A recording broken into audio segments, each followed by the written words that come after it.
So one response has come: staying relevant and keeping pace with ever-changing times. Okay. So it is from Sudhir Agarwalji.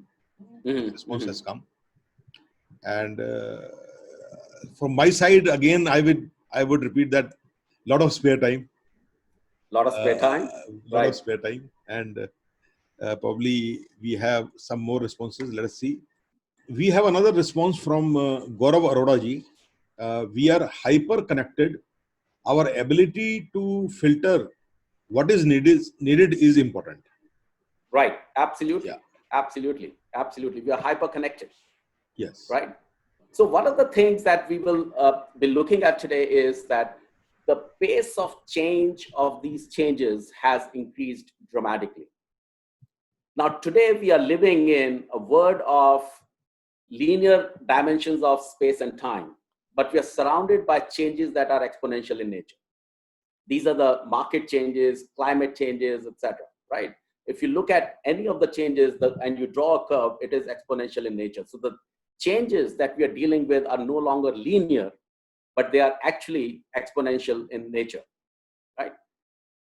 So the things that we took for granted earlier, they're no longer true. Things that we did habitually are no longer effective. So the question is, how do we deal with these changes at the personal and professional level?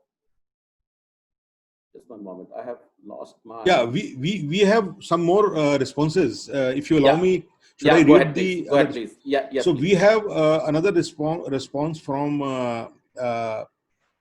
Dr. Rajiv Bhattacharya. He's saying uncertainty, ambiguity about the future. And we have another response from Bushra Sarwar. Things are not in our control, and so adjusting with the present scenario is required. Right. And we have another response from Sadika Keshwani ji, how to deal with this pandemic. So these are some of the responses which we have received.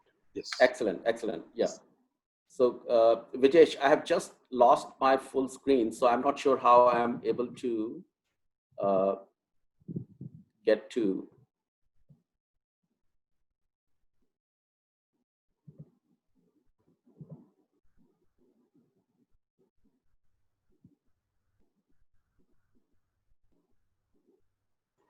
Can you do it now? Can you check?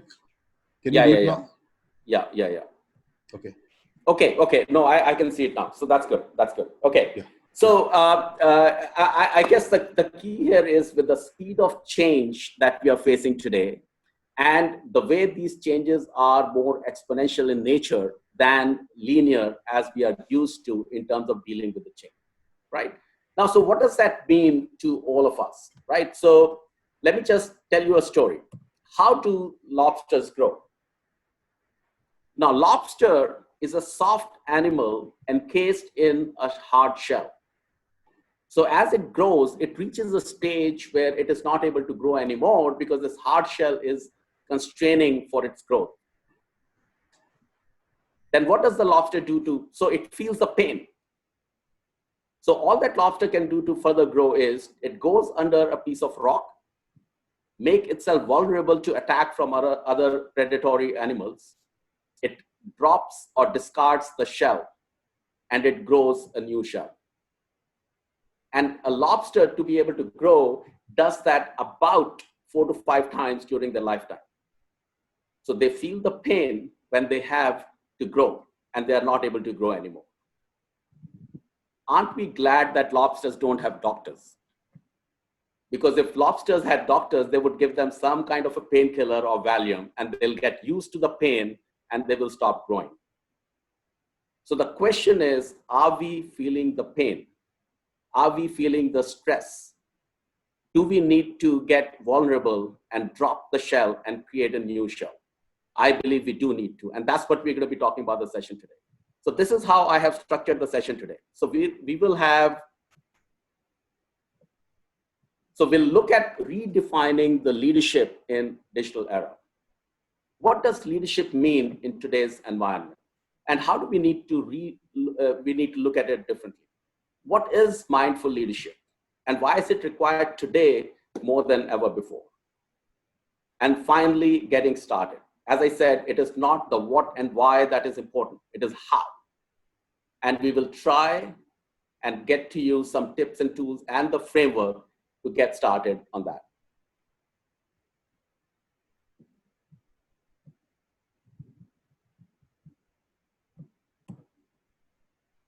Okay, so our contention is, in terms of leadership, our contention is that there's about $80 billion that is being spent on leadership every year. But if you ask the CEO of any company in any industry, in any part of the world, they will tell you that the biggest challenge that they face today is the lack of good leadership talent in their company, in their industry, and in the marketplace. $80 billion. There are more books written on leadership today than on any other topic. There are more than 1,000 books that come out every year. Right? We do understand what leadership is, but why is it still the biggest problem that all the CEOs face? Now, one of the questions that we have been asking our clients across the globe, and this is not in Asia or in a particular region, across the globe, we have been asking this question. Of all the bosses that you have worked for in your career so far, from the time you started working until today, and this question typically we ask of senior executives who have been in industry for about 25 to 30 years.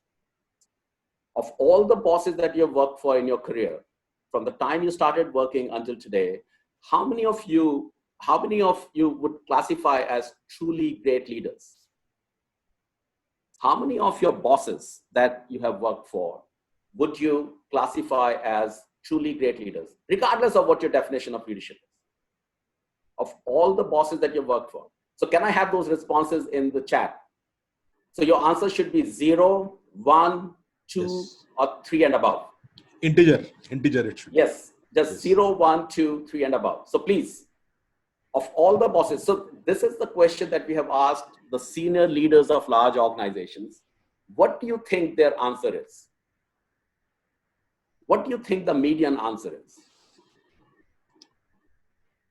So maybe some standard figure. So Sudhir Agarwalji is saying 1. Okay, excellent. And Gaurav Arora is saying 2. And another participant is saying 2. So okay, there are 2 people who are saying 2 and only 1 person who is saying 1. Okay. So another 2. So we okay, have 3 excellent responses for one. Dr. Atul Bathurji is saying 2. So I think there is a consensus about 2. Figure okay, of 2. Right. So I think we have a very fortunate crowd here today, Dr. Jan, because typically when we ask questions, so we ask for raise of hands, and we say, okay, 0, and a lot of hands go up. 1, again, a lot of hands go up. 2, a few hands go up, and 3 and above, there's usually either 0 or very few hands, right? Yes. So the question is, $80 million is spent on leadership development, and the answer is 0, 1, or 2. And obviously, there is something wrong with the way leadership is being perceived or the way we see leadership today, right?